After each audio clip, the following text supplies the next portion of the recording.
For our final story, let's explore a potential turning point for the continent. Africa could outpace Asia in economic growth in 2026. The first time in modern history that could happen. But there's a catch. There are reasons for both optimism and caution in terms of Africa surpassing Asia. Let's start with what could make this possibility a reality. Last year, Sub-Saharan Africa recorded a growth of 4.1%. This came despite the Sudan war, the Sahel insurgency, and coups in Madagascar and Guinea-Bissau. Despite these challenges, signs of resilience are emerging across the continent. The IMF's outlook has also raised hope.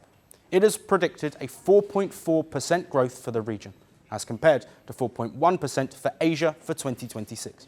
And what is driving this growth?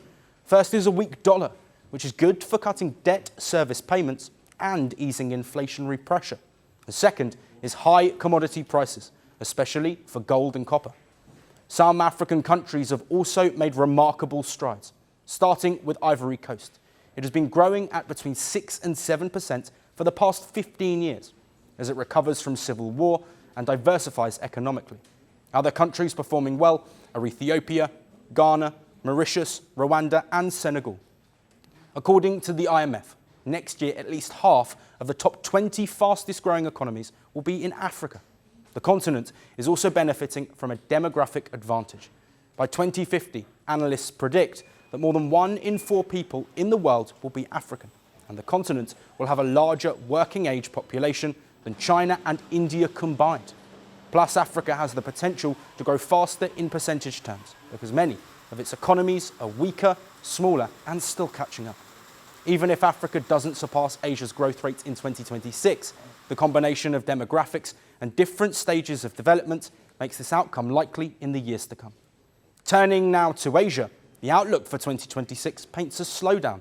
The IMF says the driver of this is the decline in Chinese economy, which for decades has propelled Asia's growth. Beijing's economy grew from $150 billion in 1978 to around $20 trillion today. The Chinese economy is currently 7 times the size of Africa's, with roughly the same number of people. But Beijing can no longer manage growth at a breakneck speed.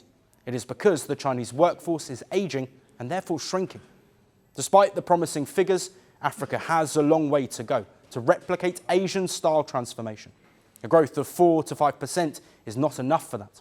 Plus, much of it is driven by population expansion, leaving just 2 to 3% for per capita growth. To replicate Asia's growth, Africa needs sustained growth of at least 7%. The numbers inspire both hope and caution about Africa's growth trajectory. Whether or not it is able to outshine Asian economies depends on the months and years to come. The world doesn't fit in boxes, so why should your news? From battlefields to negotiation tables, from internet outrage to real-world injustice. The conversations everyone is having and the ones they're avoiding. It's the same show, but this new year, Firstpost America gets a new look. I'm Kerry Johnston, and this is Firstpost America.